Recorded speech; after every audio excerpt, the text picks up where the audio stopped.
we leave out of Key Largo, and we decided to leave early on Sunday morning. And we headed up to Miami to pick up I-95. Now, we figured leaving early Sunday morning we would have a good trip. Shouldn't be too busy, and fortunately it turned out that way. We decided that if we hit a lot of traffic, if it got congested, we'd just get off the interstate and take back roads. But it was largely deserted as we made our way up to Daytona Beach from Key Largo. Now, we catch a little bit of grief for taking our Ural motorcycles out on the interstates. Some people, don't have a problem with it. They go out too.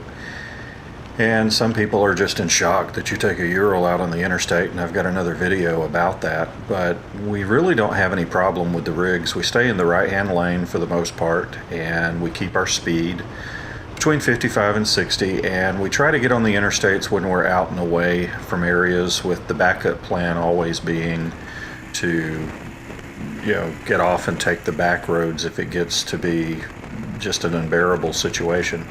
And here we haven't made it to the interstate yet. We're just getting into Miami and cruising through. That's not to say it's without incident. We've got a little segment I'll show you coming up here. Just watch and see what happens.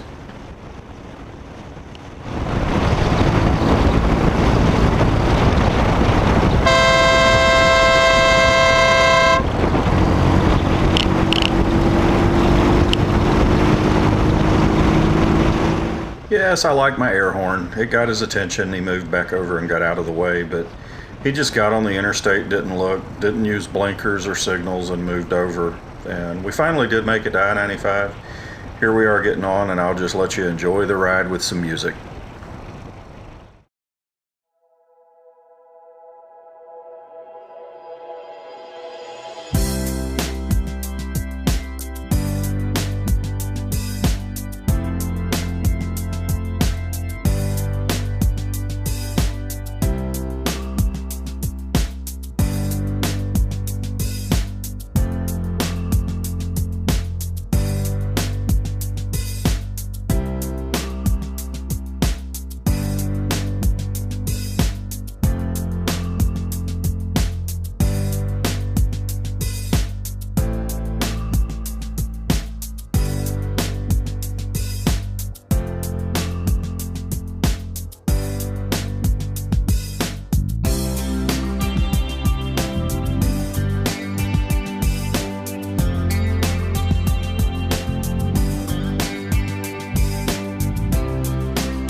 As you can see, we had a great ride up. We got into Daytona area. We went over to see the International Speedway in Daytona. Of course, you got to go see that when you're there. And the only thing I really wanted to do was take the bikes inside and take them around the track. It's probably the slowest lap record ever. But we met some interesting people while we were there. Take a listen. I take it you're not from Georgia? No, we're from Australia. All right. So just doing a bit of a tour across. They have these in Australia too, but they put the sidecar on the wrong side. On the wrong side? Yeah, you guys are having trouble staying on the correct side of the road up here. It took a bit to get used to. Yeah, so we went to New York, flew from Brisbane to LA, then New York, had a week in New York, we've had a week here, and we pick up an RV tomorrow, and we head across the country back to LA. So we had some interesting guests from Australia there. They were fascinated with the rigs and just enjoying our country.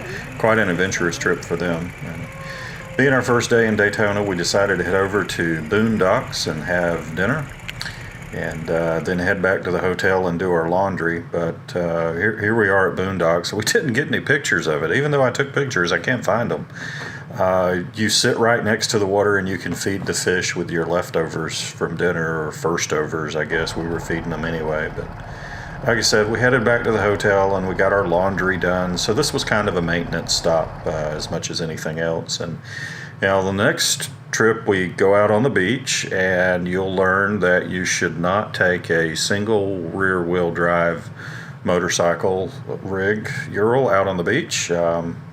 You can see my wife moved on down the beach with no problem, and I was the one left sitting there. Had to do a little bit of digging, but that'll be the next episode. So subscribe and like.